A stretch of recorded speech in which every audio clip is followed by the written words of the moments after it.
भारतीय संविधानाने सर्वांना स्वातंत्र्य दिलेलं आहे, सर्वांना समानतेचा अधिकार दिलेला आहे, सर्वांना न्याय दिलेला आहे. न्याय व्यवस्था या देशामध्ये भारतीय संविधानामुळे आहे. त्याच्यामुळं म्हणजे कुठल्याही जातीचा चार सोडलेला नाही. संविधानाने सगळ्यांना विचारात घेऊन आपलं भारतीय संविधान अस्तित्वात. आणि हे भारतीय संविधान जे आहे, सगळ्यात महत्वाचं सांगायचं म्हणजे, कारण जेव्हा आपण जसा जसा अभ्यास करू, या देशामध्ये एवढी उच्च नीचता त्या काळामध्ये असताना पाणी पिण्याचा अधिकार नव्हता, गळ्यात मडकं होतं, कमरेला झाडू, या सगळ्या एवढ्या गोष्टी सहजासहजी म्हणजे बदलणं फार कठीण गोष्ट आहे. कारण एखाद्या सार्वजनिक पाणवठ्यावर पाणी प्यायचं म्हटलं तर अधिकार नव्हता. चौदार तळ्यात ते आपण ऐकतो इतिहास, तिथं कुत्रे मांजरं डुकरं पाणी पिता पिता बुडून मरायचे, पण जिवंत माणसाला तिथं पाणी पिण्याचा अधिकार नव्हता. ते सगळं बदललं कसं? गळ्यातलं मडकं कसं गेलं, कमरेचा झाडू कसा गेला,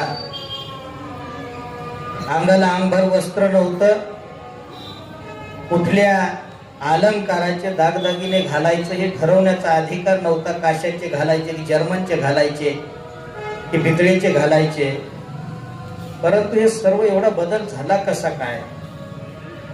आज म्हणजे आपल्या मनानुसार आपण सोनाराच्या दुकानात जाऊन सोनं आपण आपल्या पसंतीनं घेतो.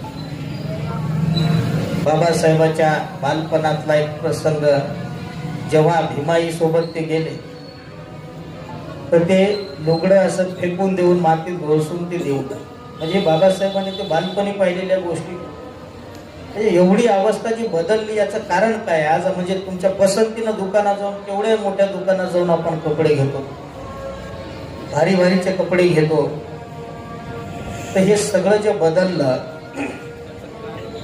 याचं जे कारण आहे, 1 जानेवारी 1858 भीमा कोरेगावचं युद्ध, आणि दुसरी गोष्ट 1891 म्हणजे बोधिसत्व डॉक्टर बाबासाहेब आंबेडकरांचा जन्म.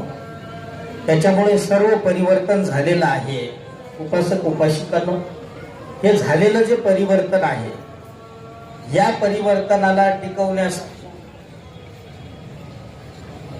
हे जे मिळाले